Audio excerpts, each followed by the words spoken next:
오늘 세례식을 가졌다는 것이 너무나 기뻐요. 네. 왜냐하면 누가복음 15장에 보게 되면 잃어버린 양, 이런 양의 비유에 대해서 나오잖아요.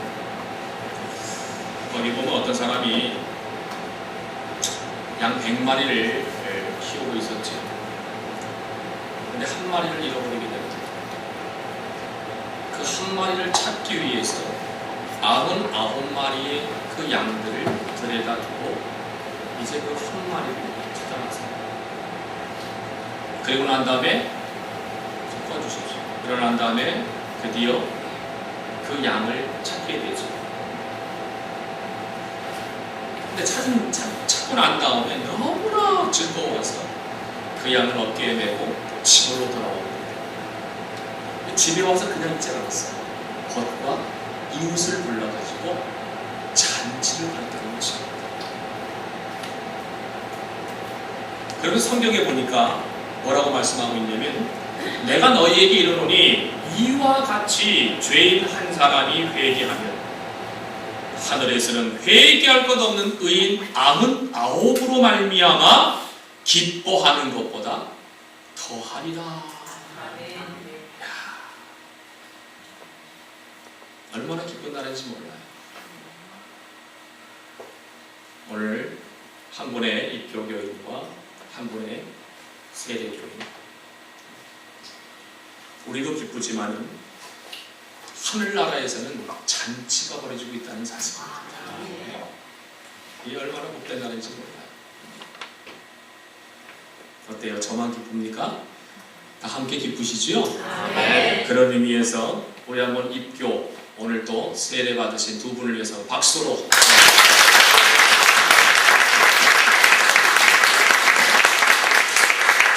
진심으로 축하드립니다. 네. 진심으로 축하드립니다.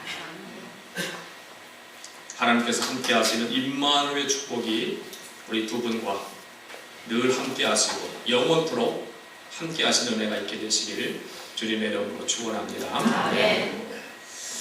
자, 오늘 세례를 받은 분과 입교하신 분이 계시고 이미 세례를 받으신 여러분들이 계시는데, 그래서 오늘 제가 간단하게 좀 세례의 의미에 대해서 잠깐 말씀을 드리고 성찬 예식을 거행하도록 하겠습니다. 세례의 의미에는요, 먼저 죄사함을 받는 그런 표라는 의미가 있습니다. 죄사함을 받는 표. 오늘 우리가 본문을 읽었죠. 38절, 사도행전 2장 38절 한번 읽어볼까요? 다시 한번 시작. 베드로가 이르되 너희가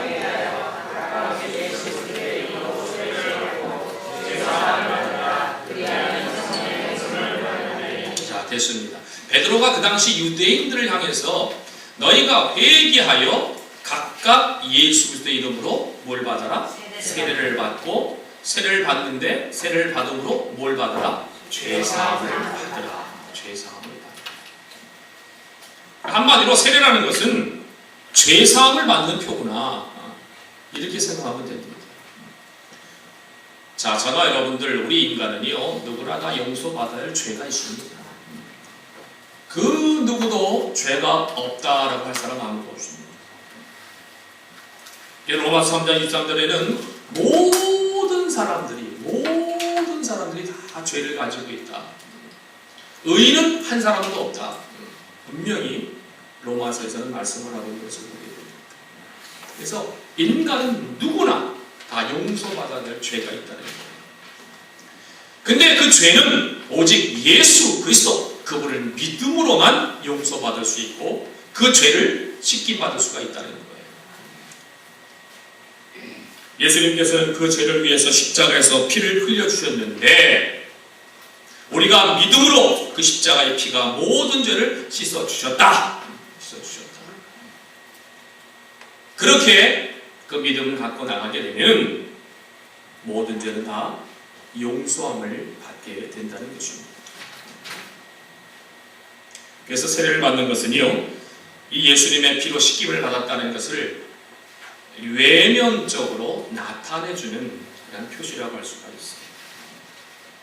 물을 사용하면 우리의 그 더러운 것을 또 씻어주는 것처럼 예수 그리스도의 그 피가 우리의 더러운 죄를 씻어 주었다.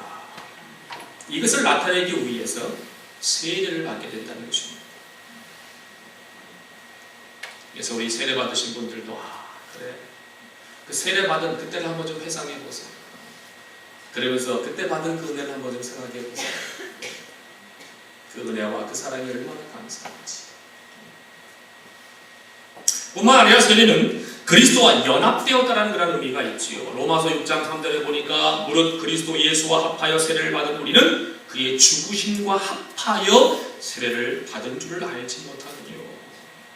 5절에 보면은 만일 우리가 그의 죽으심과 같은 모양으로 연합한 자가 되었으면 또한 그의 부활과 같은 모양으로 연합한 자도 되리라 기록하고 있습니다. 우리가 세례를 받은 것은 그리스도의 죽으심과 부활에 연합한 것이다 라는 것을 분명히 말씀하고 있어요. 다시 말씀드려서 예수님께서 십자가에 못 박혀 죽으실 때 뭐예요? 저와 여러분도 죽었다는 거예요. 그리고 예수님이 다시 살아났을 때 바로 저와 여러분도 다시 살아났다라는 것을 의미하고 있습니다. 그래서 우리가 잘 알고 있는 갈라디아서 2장 20절 말씀, 내가 그리스도와 함께 십자가에 못 박혔다니 그런즉 이제는 내가 산 것이 아니다. 오직 내 안에 그리스도께서 사신 것이다. 이제 내가 육체 가운데 사는 것은 나를 사랑하사 나를 위하여 자기 자신을 버리신 하나님의 아들을 믿는 믿음 안에서 사는 것이다. 사도 바울이 고백합니다. 사도 바울도 자기가 세례를 받음으로 그리스도의 죽으심과 부활에 연합되었다는 뜻에서 바로 이 고백을 하게 되는 거예요. 이 고백이 우리 모두의 고백이 될 수 있기를 주님의 이름으로 축원합니다. 마지막으로 세례라는 것은 그리스도로 옷을 입는 것을 의미합니다. 그리스도로 옷을 입는 것. 갈라디아서 3장 27절에 보면 누구든지 그리스도와 합하기 위하여 세례를 받은 자는 그리스도로 옷을 입었다. 그리스도로 옷을 입었다. 여러분, 우리가 어떤 옷을 입느냐에 따라서 말과 행동이 달라질 수 있잖아요.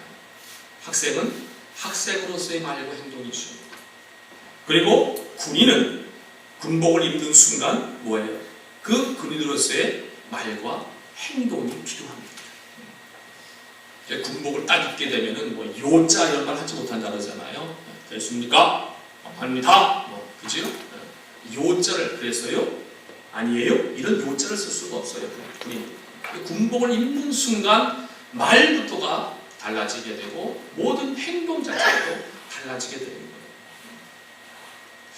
이렇게 우리가 무슨 옷을 입었느냐에 따라서 마음과 행동이 달라진다는 것입니다. 우리가 세례를 받는다는 것은 바로 그리스도로 옷을 입는 것이다. 그래서 세례 받은 사람이 밖에 나가서 잘못하면은 내가 욕먹는 것이 아니라 누가? 예수님이 욕을 먹어요. 하나님의 영광을 가리게 되어 있다 그 말이에요. 그래서 내가 그리스도로 옷을 입었다는 것, 이것을 나타내는 것이 바로 세례 의식이다. 오늘 두 분도 이 사실을 좀 잘 기억할 수 있길 바랍니다.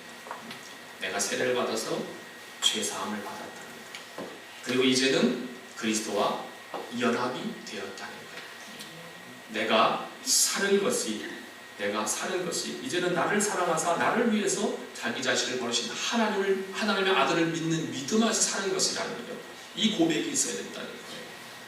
그리고 이제는 여러분들이 그리스도의 옷을 입고 있다는 사실을 꼭 기억할 수 있길 바랍니다. 부모뿐만 아니라 우리 모두가 다 마찬가지예요. 우리는 그리스도의 옷을 입은 자들이에요. 그렇기 때문에 어딜 가든지 그리스도인답게, 하나님의 자녀답게 우리가 살아야 될 이유가 있다는 것입니다.